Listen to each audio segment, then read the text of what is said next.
네, 여러분 안녕하시죠? 네. 오늘 우리가 읽은 본문은 너무나도 잘 아시는 내용일 겁니다. 주로 씨 뿌리는 자 비유라는 제목으로 잘 알려진 씨가 네 군데 다른 곳에 뿌려져서 다른 결과를 얻게 되었다라고 하는 이야기입니다. 사복음서 중에서 마태, 마가, 누가복음에 모두 나오는데 세 군데 모두 예수님이 비유로 말씀하시는 장면과 또 예수님이 따로 제자들에게 그 비유의 내용을 설명해 주시는 장면이 세 복음서 모두에 다 같이 나와 있습니다. 우리는 얼마 전까지 주기도문에 대한 내용을 함께 나누었었는데 주기도문은 우리가 보았던 마태복음에 나오고 또 누가복음에도 나오거든요. 그런데 누가복음에 나오는 주기도문은 마태복음의 버전보다는 좀 더 짧게 축약된 형태로 나옵니다. 그 유명한 주기도문도 두 개의 복음서, 4개 중에 2개의 복음서에 나오고 그리고 그것도 꽤 다른 형태로 등장하는데 오늘 씨 뿌리는 자 비유는 3개의 복음서에 꽤 유사한 형태를 유지하면서 나오는 비유입니다. 그만큼 초대 기독교 교회 공동체에서 매우 중요하게 여겨졌던 본문이라는 뜻으로 우리가 이해해 볼 수 있겠습니다. 어떤 점에서 이 초대교회에서 이 비유가 중요하게 여겨졌는지에 대해서는 아마 곧 감을 잡으실 수 있으실 겁니다. 먼저 오늘 본문을 좀 살펴보겠습니다. 4절 맨 처음은 각 동네 사람들이 예수께로 나와서 큰 무리를 이루니 라는 상황 설명으로 시작됩니다. 사람들이 예수님께로 모여들었구나 라고 생각하고 넘기셔도 되겠습니다만 각 동네 사람들이라는 것에 조금만 더 관심을 가지고 우리 8장 1절부터 살펴보면 예수님이 이미 각 성과 마을에 두루 다니시면서 하나님의 나라를 선포하시고 그 복음을 전하셨다고 나와 있습니다. 그리고 2절에 보니까 악귀를 쫓아내시고 병도 고쳐주셨나 봐요. 그러면 이제 우리가 읽은 이제 8장 4절의 상황을 좀 더 구체적으로 추측해 볼 수 있겠습니다. 여기 4절에 나온 큰 무리들은 그냥 아무런 연고 없이 나온 것도 아니고 그냥 심심해서 나온 것도 아니고요. 예수님이 자기 동네에 오셔서 하나님 나라에 대해서 가르쳐 주시고 또 병자를 고쳐 주시고 하는 이런 사역들을 보면서 예수님에 대해서 큰 호감을 가지게 되었을 거고 그래서 예수님에게 나아가면 또 좋은 것이 있지 않을까 하는 기대와 소망을 가지고 예수님께 나온 것으로 생각해 볼 수 있겠습니다. 이미 자기네 동네에서 하신 일로 사람들은 예수님에 대하여서 긍정적인 평가를 내렸고 그런 점에서 4절에서 예수님에게 나온 사람들은 예수님이 이분이 괜찮은 사람인지 아닌지 이렇게 재보려고 나온 것이 아니라 이미 예수님은 꽤 괜찮으신 분이시다.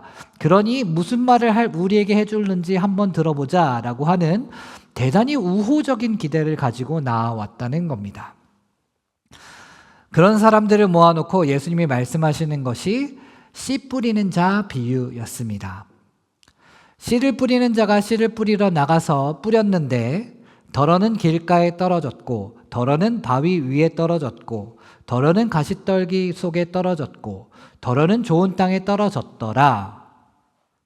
길가와 바위와 가시떨기에 떨어진 씨는 망했고 좋은 땅에 떨어진 씨는 잘 자라서 100배의 결실을 맺었다. 이것이 예수님의 비유의 전부였습니다. 아주 너무 획기적이어서 아주 놀라울 따름입니다. 아주 그냥. 농경사회에 익숙한 이 땅에서 씨를 뿌리는 얘기. 안 좋은 땅에서 떨어진 씨는 망했고 좋은 땅에 떨어진 씨는 잘 되었다. 너무 놀라운 이야기 아닙니까? 별로 안 놀라우신가요? 네. 예수님 앞에 대단히 우호적인 기대감을 가지고 나온 사람들 중에 이거 모르는 사람들 어디 있을까요? 아마 현대를 살아가는 첨단 과학의 시대 우리를 살아가는 우리들 중에 그런 분들 있으시죠? 똥손. 이렇게 식물을 사서 이렇게 키우시면 이상하게 너무 쉬운 식물인데 막 식물을 죽이는 일에 너무 탁월한 거의 암살자 수준의 그런 분들도 이 내용을 모르지는 않으실 겁니다. 좋은 땅에 떨어지면 어떻게 돼요? 잘 돼요. 이상한 땅에 떨어지면 어떻게 돼요? 잘 안 돼요. 너무나 다들 이렇게 너무 뻔하고 다들 알고 있어서 왠지 허무개그가 아닐까 싶은 이런 내용을 예수님이 아주 자신 있게 말씀을 하셨단 말입니다. 그렇게 말씀하셨는데 예수님도 사람들의 반응이 싸하다는 걸 뭔가 느끼셨던 것 같아요. 그래서 예수님이 한마디 더 붙이시잖아요. 들을 귀 있는 자는 들을지어다 라고요. 네. 마치 이제 청중들의 반응이 이렇게 싸한 이유는 너네가 들을 귀가 없어서 그래 라고 하면서 이 허무개그의 책임을 약간 떠넘기는 것 같은 그런 느낌입니다. 그러나 청중들만 싸해진 것이 아니죠. 제자들도 싸해졌습니다. 그래서 이게 예수님이 이렇게까지 말하고 그냥 끝냈다고? 정말로 허무개그를 하려고 하셨던 것인지 예수님에게 비유의 뜻을 묻습니다. 그리고 여기에 대한 예수님의 대답을 살펴보면 대단히 좀 의아한 부분이 있습니다. 우리 한번 읽어볼까요? 10절 시작. 이르시되 하나님 나라의 비밀을 아는 것이 너에게는 허락되었으나 다른 사람에게는 비유로 하나니 이는 그들로 보아도 보지 못하고 들어도 깨닫지 못하게 하려 함이라. 이 대답은 뭔가 예수님이 지금 편가르기를 하고 있다라고 하는 합리적인 의심을 하게 만드는 것 같습니다. 아니, 하나님 나라의 비밀을 이왕이면 예수님에게 호감과 기대를 가지고 나온 사람들에게도 알려주면 좋은 거 아닙니까? 근데 굳이 동네에서 나온 사람들에게는 안 알려주시고 그렇게 그냥 허무개그처럼 그냥 그렇게 말씀하셨다는 건가요? 예수님이 그 동네에 가셔서 여러 사역들을 하셨고 각 동네 사람들은 예수님을 그걸 가지고 호감으로 판단했고 그래서 예수님의 말씀에 대해서 되게 좋게 들으려는 마음의 자세를 아마 가지고 있었을 겁니다. 그래서 예수님의 좋은 말씀을 들으러 굳이 예수님께로 나왔단 말이에요. 적은 숫자도 아니었고 큰 무리를 이루었다고 했어요. 그런데 이제 보니 예수님이 말씀하신 비유는 좋은 하나님의 말씀이라고 하기에는 너무나 뻔한 이야기였습니다. 그냥 단순히 농사 짓는 노하우라고 하기에도 되게 우스운 이야기였어요. 오히려 편가르기 같았고 안 알려줌 하는 것 같은 말이었습니다. 아니, 하나님 나라의 비밀이 누구에게나 열려있는 건 줄 알았는데 그게 아니라고 하는 것이 좀 당황스럽습니다. 비유의 내용에 대해서 예수님이 그 이후에 해설을 해주시는데 그 예수님이 해설해 주시는 것을 보더라도 이 당황스러움은 좀처럼 풀리지가 않습니다. 씨라고 하는 것은 하나님의 말씀을 뜻한다고 하는데요. 일단 뿌려지는 것은 어쨌든 간 누구에게나 열려있는 것 같아요. 길가이든 바위 위든 가시떨기든 상관없이 골고루 뿌려지니까요. 그렇지만 그 장소마다 각각 다른 의미들이 있다고 합니다. 예수님에 의하면. 먼저 길가에 떨어진 씨입니다. 마태, 마가, 누가 요 세 복음서에 나와 있는 세 본문의 해설을 종합해 보면 길 가는 사람들이 오가면서 흙을 밟다 보니까 흙이 단단하게 다져진 상태이고 그래서 씨가 떨어졌지만 흙 속으로 들어가기가 어렵다라고 합니다. 그래서 싹이 트기도 전에 새들이 와서 쪼아 먹어버리게 되고요. 이것은 말씀을 듣기는 들었는데 듣기만 했던 사람들을 의미합니다. 예수님 당시에 어떤 사람들은 예수님을 실제로 만나고 예수님의 말씀을 실제로 듣고 그분의 기적을 직접 보기도 했었습니다. 그런데 그것이 무엇인지 전혀 이해하지 못하고 그냥 보고 듣기만 하는 사람들이 있었습니다. 그들은 예수님을 만났고 하나님 나라의 복음을 예수님께 직접 들었지만 그런 적이 없었던 것과 마찬가지로 사는 사람들이었습니다. 그런 사람들을 예수님은 길가에 비유하셨습니다. 결국 마귀가 와서 하나님 나라의 말씀을 빼앗아 가고 그들은 하나님 나라의 말씀과는 아무 관계도 없는 사람이 되어버립니다. 바위 위에 떨어진 씨는 그래도 싹이 났다는 점에서 정말 그냥 맨 바위 위라고 보기보다는 다른 복음서에서 표현된 대로 돌밭 정도로 이해해도 좋겠습니다. 아무튼 여기서는 싹이 나왔지만 흙이 얇아서 자라지 못하고 해가 돋을 때 말라 죽습니다. 이것은 어떤 부류의 사람들을 비유하냐면 처음에는 예수님의 말씀을 듣고 기쁨으로 받아들인 사람들, 찬양이나 기도의 맛을 알고 좋다라고 생각했던 사람들. 그러나 그 말씀은 자신의 논리와 자신의 생리와는 다른 부분이 있기 때문에 결국 그 말씀이 화근이 되어서 어려움이 생기면 그 어려움을 피하기 위해 하나님의 말씀을 포기하는 이들을 가리킵니다. 한때는 반짝했어도 예수님과는 아무 상관이 없는 듯이 행동하고 살아간다면 아무리 싹이 좀 났었다 한들 그 결말은 길가에 떨어진 씨와 크게 다르지 않습니다. 예수님은 처음에 자신을 열정적으로 따랐으면서도 이 때문에 발생하는 여러 어려움과 구박, 박해에 굴복한 사람들을 바위 위 혹은 돌밭에 떨어진 씨로 비유하셨습니다.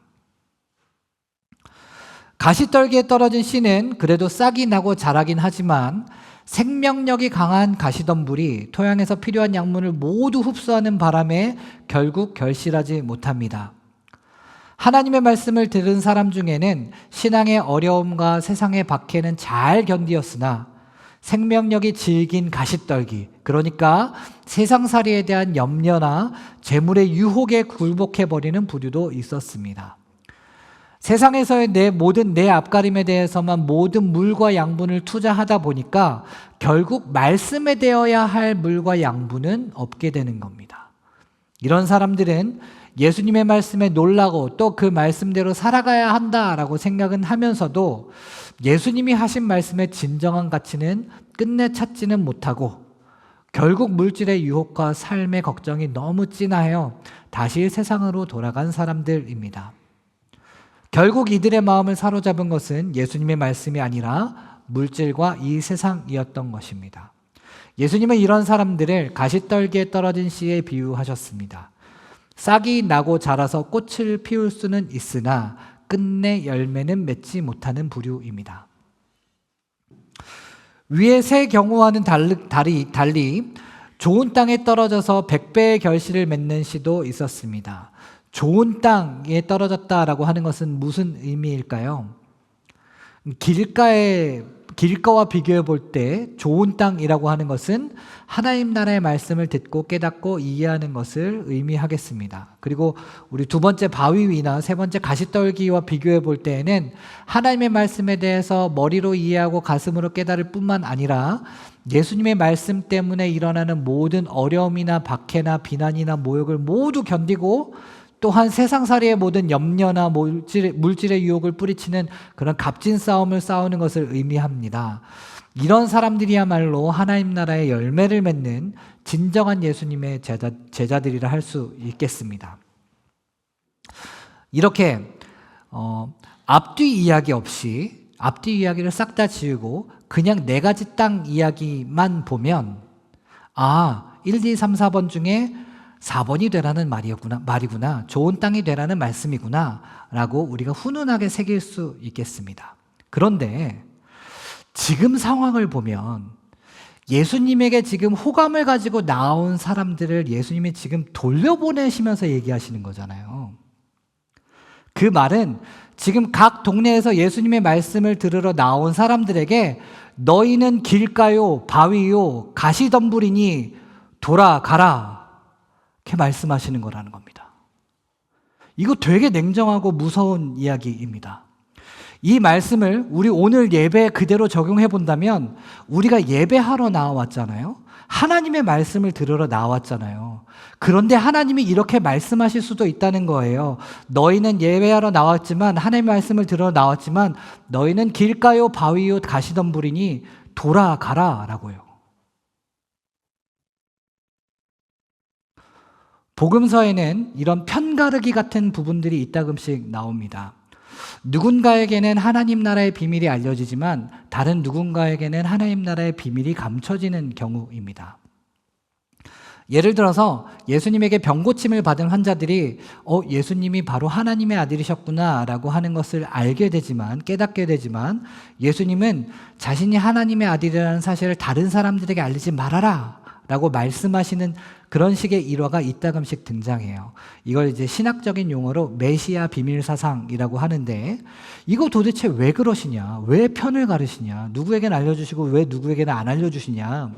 이제 학자들은 그 이유에 대해서 예수님이 그 사람들 안에서 예수님을 이용해서 자신의 나라를 세우고 자신의 욕망을 채우려는 마음을 보셨기 때문이다라고 봅니다. 예수님의 말씀과 예수님의 능력을 도구 삼아서 신기한 마술을 보고 싶어 하는 사람들을 긍정해주지 않기 위해 하나님의 능력을 마술로 이해하고 욕망의 실현으로 이해하는 이들을 긍정해주지 않기 위해 그들에게는 예수님이 자신의 메시아됨을 감추셨다라고 보는 것이 중론입니다. 그렇다면 오늘 본문에서 예수님에게 호감을 가지고 나온 사람들, 예수님의 말씀을 듣기 위해서 나온 사람들에게 너희는 길가요 바위요 가시떨기이니 너희 돌아가라 라고 냉정하게 말씀하셨던 이유를 우리가 유추해 볼 수 있습니다. 바로 그들은 정말로 하나님의 말씀을 들어 나온 것이 아니라 좋은 구경하고 좋은 스피커가 있으니까 적절한 아하 포인트를 우리가 찾을 수 있지 않을까라는 생각을 가지고 적절한 감동을 받고자 모였던 것이 아니었을까. 하나님의 말씀이라고 하는 이 씨를 마음에 새기고 뿌리 내려서 각자의 삶의 자리에서 인내의 결실을 맺는 것에는 큰 관심 없이 호감이라고 하는 명목 하에 자신의 나라를 위해 하나님의 말씀을 도구화하고 싶은 욕망을 예수님은 보신 것이 아닐까. 그렇다면 예수님의 말씀은 네 가지 땅 중에서 1, 2, 3, 4번 땅 중에서 야 좋은 땅 4번이 좋은 거야. 그러니까 좋은 땅이 되어주렴. 이렇게 하는 부드러운 권유가 아니라 너희가 좋은 땅이 되지 못한다면 하나님에 대한 어떤 호감과 기대를 가지고 나왔든 상관없이 돌아가야 한다라고 하는 냉정하고 무서운 경고장이 됩니다.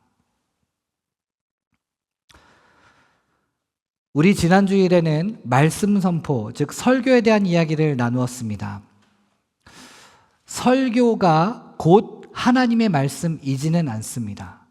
인간의 말이라고 하는 이 설교가 자동으로 하나님의 말씀이 되지는 않는다는 이야기입니다. 설교는 그 자체만으로 아무리 좋게 쳐줘도 성경에 대한 인간의 해석일 뿐입니다. 인간의 해석이라는 것은 해석하는 사람에 따라 그리고 해석하는 사람이 놓여진 공동체와 또 상황에 따라 달라진다는 것을 전제합니다. 같은 본문이라도 제가 해석하는 것이 다르고 다른 설교자가 해석하는 것이 다릅니다. 그 중에 어느 것이 옳은 것이고 어느 것이 틀린 것이냐? 아주 틀린 이야기를 하지 않는 이상 정답은 아마 이것과 저것 사이에 어딘가일 겁니다. 그럼에도 불구하고 설교가 중요한 이유는 그것이 하나님의 말씀에 대해 예배 공동체의 관점에서 해석하려고 하는 설교자의 씨름이기 때문입니다. 우리 지난주에 제가 그런 워딩을 썼습니다. 썼다 지웠다, 썼다 지웠다. 썼다 지웠다 하는 이 해석의 씨름인데 오늘은 이것을 공명이라고 하는 말로 표현하겠습니다. 우리가 예배를 처음 시작할 때 종을 치는 거 여러분 아시죠? 한 반 정도는 오늘 못 들으신 것 같은데 좀 늦게 오셔가지고 제가 칠 때 지금 한 반 정도 한 적이 있었던 것 같은데 네 그렇습니다. 저희 예배 시작할 때 이걸 치고 이제 시작합니다. 종과 막대기가 이렇게 맞닿는 아주 짧은 한 번의 임팩트가 소리를 발생시키잖아요. 그리고 그 발생된 소리의 주파수는 또다시 금속으로 만들어진 이 종을 다시 진동시켜서 소리를 또다시 발생시킵니다. 그 소리는 또다시 종을 울려서 또 그 소리가 또 다시 발생하고 그런 방식으로 종소리가 점점 더 먼 곳까지 퍼져나가는 그 공명이라고 우리가 이야기할 수 있겠습니다. 한편의 설교는 성경이 설교자에게 공명한 결과입니다. 그리고 성경 너머에 계신 하나님이 성경을 통하여서 성경을 해석하는 설교자에게 공명한 결과입니다. 그리고 저는 우리 교회 공동체의 설교자로서 하나님이 제게 공명해 주신 바를 공동체 여러분들 앞에 나눕니다. 그러면 공동체이신 여러분은 이것을 어떻게 해석하며 어떻게 받아들이시고 어떻게 여러분 스스로에게 공명시킬 것인가? 이것이 말씀 선포 시간에 여러분들이 감당해야 할 책임입니다. 보통 설교의 중요성을 논할 때 설교는 하나님의 말씀의 대언이기 때문에 중요하다라고 보기도 합니다. 물론 당연히 그런 부분이 있습니다. 설교는 하나님의 말씀을 대언하는 그런 부분이 있습니다. 그런데 저는 설교만이 하나님의 말씀의 대언이라고 보는 것에 기본적인 불신이 있습니다. 성경 봉독이 끝난 이후에 설교자가 설교를 시작할 때부터 또 하나님 말씀이 그때부터 하나님 말씀의 대언이 시작되고 또 마지막에 설교를 마치는 그 순간에 하나님 말씀의 대언이 끝나는 게 아닙니다. 여기서부터 여기까지는 하나님 말씀의 대언이고 여기서부터 여기까지는 하나님 말씀의 대언이 아니다라고 하는 것에 대해서 저는 기본적인 불신이 있습니다. 거룩과 세속에 대한 구분선이 그렇게 우리가 생각하는 만큼 명확하게 그어지느냐? 예를 들어서 교회에서 하는 것은 모두 다 하나님의 일이고 세상에서 하는 일은 모두 다 세속적인 일이냐? 이런 부분에 대해서 저는 강력한 의심이 있는 사람입니다. 그리고 저는 이러한 저의 의심 행위가 동시에 하나님에 대한 믿음이요 신앙이라고 담대하게 고백할 수 있는데 그 이유는 교회가 아닌 세상을 창조하신 하나님이 항상 우리가 인간이 그어온 경계선을 항상 넘어오시기 때문입니다. 거룩하신 하나님이 우리의 세상을 향해 선을 넘어오시고 우리의 견고한 벽을 항상 넘어오시기 때문입니다. 그러한 점에서 설교가 하나님 말씀의 대언인 부분이 분명히 있지만 설교만이 하나님의 말씀의 대언이다라고 하는 것은 오히려 모든 경계를 초월해 계시는 그 하나님을 제한하는 것이다라고 저는 생각합니다. 만일 하나님이 인간이 설정한 모든 경계를 넘어서 존재하는 분이시라고 한다면 하나님의 말씀은 성경을 통하여서 공동체의 설교자로 복무하는 저에게 공명이 되었고 그리고 이 공명된 것을 설교라는 형태를 통하여서 공동체 여러분들에게 공명되는 것이 말씀 선포의 시간이라고 한다면 오늘은 응답과 결단 시간이죠. 응답과 결단 순서에서는 우리 공동체에 공명된 하나님의 말씀, 우리 교회 공동체에 공명된 하나님의 말씀이 우리 각자의 구체적인 삶의 자리에 어떻게 공명될 것인가? 지금 이 자리에 공명된 하나님의 말씀을 너는 어떻게 너의 삶의 자리에서 공명시킬 것인가 하는 하나님의 엄중한 물으심에 응답하고 결단하는 시간이 바로 응답과 결단의 시간입니다. 예배 시작과 함께 울려 퍼진 이 종의 공명은 하나님의 말씀과 더불어 하나님으로부터 성경을 통해 저와 여러분에게까지 그리고 여러분의 삶에까지 울려 나가게 되는 것입니다. 이렇게 우리의 삶으로 퍼져나가게 된 하나님의 말씀은 세상을 바꿔나가게 됩니다. 우리네 세상에 있는 모든 악함과 죽음의 문제를 해결해 나가고 하나님의 나라가 이 땅 가운데 임하는 것에 귀하게 사용되는 것입니다. 그리하여 이 세상에서 하나님 나라를 세우시는 그 하나님의 비전과 일하심이 실현되는 것입니다. 사랑하는 교회 여러분, 여러분은 이곳에 왜 오셨습니까? 하나님의 말씀을 들으러 나오셨습니까? 하나님의 말씀은 길가든 바위든 가시떨기든 좋은 땅이든 구분 없이 뿌려집니다. 그러나 길가와 바위와 가시떨기에는 하나님의 말씀이 들려졌지만 그것이 삶으로까지 공명되지 못했습니다. 당연히 그들은 하나님 나라의 비밀을 맛보지 못했습니다. 이 시간에 이곳에 모인 예배 공동체 모두에게도 마찬가지입니다. 하나님의 말씀은 우리 모두에게 들려집니다. 그러나 이것이 우리의 귀와 우리의 정신과 우리의 마음만을 즐겁게 해주는 도구에 멈춰진다면 우리는 결코 하나님 나라의 비밀을 맛볼 수 없을 것입니다. 우리는 하나님의 말씀을 우리의 삶에까지 공명시켜야 합니다. 그렇게 우리가 하나님의 말씀에 우리의 주파수를 맞출 때 하나님의 말씀에 우리가 진동하게 되어서 공명을 발생시키게 될 것입니다.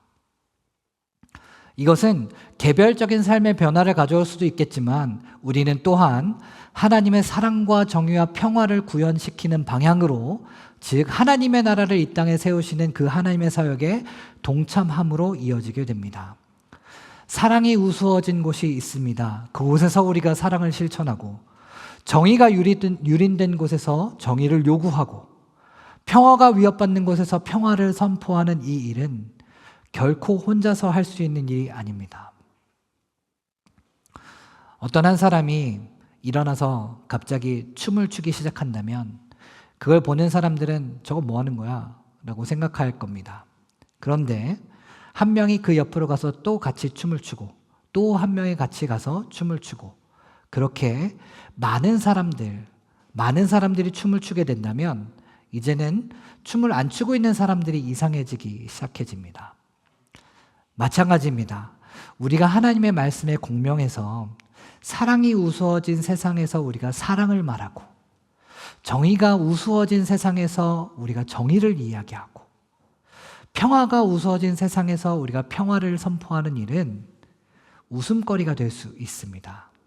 우리의 생활이 불안해질 수 있고 망할 수도 있습니다. 그러나 그렇게 하나님의 말씀에 공명된 한 사람이 모여서 우리가 인내로 결실을 하게 된다면 함께 연대한 만큼의 하나님 나라가 구현될 것이고, 세상은 우리가 예수 그리스도의 제자임을 알게 될 것입니다. 우리는 어떻습니까? 우리가 예배에서만 주의 사랑을 노래하고 마는 것이 아니라 우리 삶 속에서도 주의 사랑을 노래할 수 있다면, 우리의 여러 상황 속에서도 우리와 함께 하시는 주의 사랑을 노래할 수 있다면, 그리하여 나의 필요와 나의 편안함을 넘어서 옆에 있는 사람을 돌아보고 이웃을 돌아볼 수 있게 된다면, 하나님은 우리의 공명을 사용하셔서 이 땅 가운데 당신의 나라를 세워가실 겁니다. 그 거룩한 일에 동참하게 되는 저와 여러분, 또 우리 공동체 되기를 진심으로 축복합니다. 우리 시간 함께 찬양하겠습니다.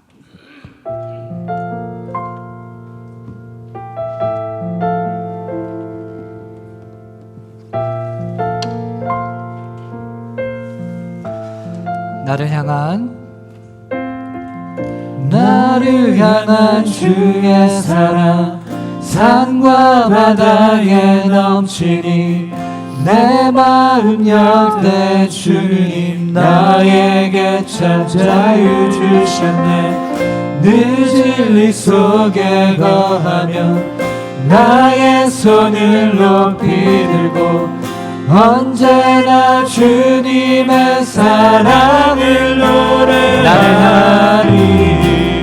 나를 향한 주의 사랑, 산과 바다에 넘치니 내 마음 열 때 주님 나에게 참 자유 주셨네. 늦은 이 속에 거하며 나의 손을 높이 들고 언제나 주님의 사랑을 노래하리.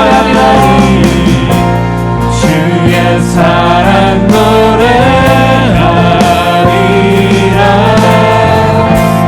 영원토록 노래하리라. 주의 사랑 노래하리라. 영원토록 노래하리. 주의 사랑 노래하리라. 주의 사랑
사랑 노래하리라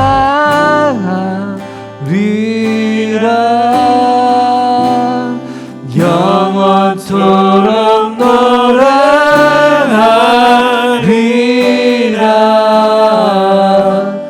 주의 사랑 노래하리라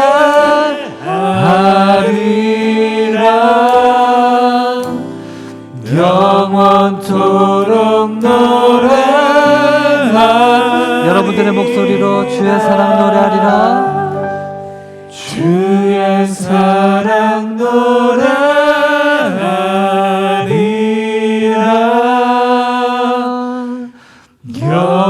영원토록 노래하리라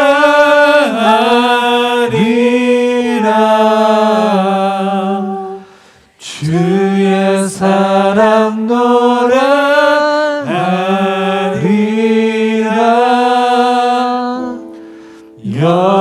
영원토록 노래하리라.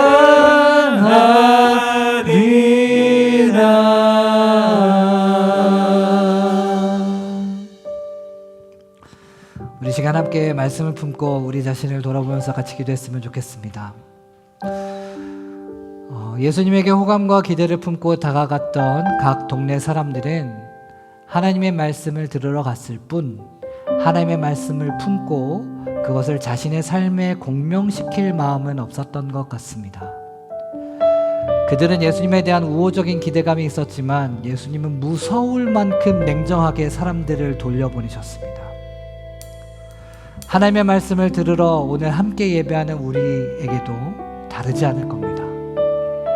주의 사랑을 노래하는 것이 이 예배에서만이고 이 교회에서만이라면 그래서 주의 사랑을 우리의 삶에까지 공명시킬 응답과 결단이 없다면 우리는 냉정한 하나님 앞에서 뒤돌아가야 될지도 모릅니다. 그러나 우리가 하나님의 말씀을 우리의 삶에 공명시키고 하나님의 사랑과 정의와 평화를 공명시키기로 응답하고 결단하여서 서로를 돌아보는 실천으로 주의 사랑을 노래할 수 있다면 하나님은 우리를 통하여 이 세상을 변화시켜 나가실 것입니다. 혼자 춤추시는 것 같으십니까? 동역자여 동반자로서 같은 춤을 추는 교회 공동체가 있음을 기억하시기 바랍니다. 우리 시간 함께 기도했으면 좋겠습니다.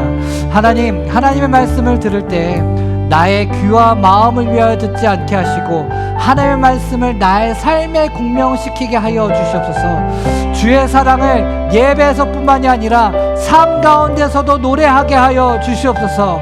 주님의 말씀을 우리 삶 가운데 공명하는 우리 공동체를 통하여 하나님의 나라가 이 땅 가운데 임하게 하여 주시옵소서. 우리 시간 함께 기도하면서 나아갔으면 좋겠습니다. 함께 기도하겠습니다. 아버지 하나님, 주여 하나님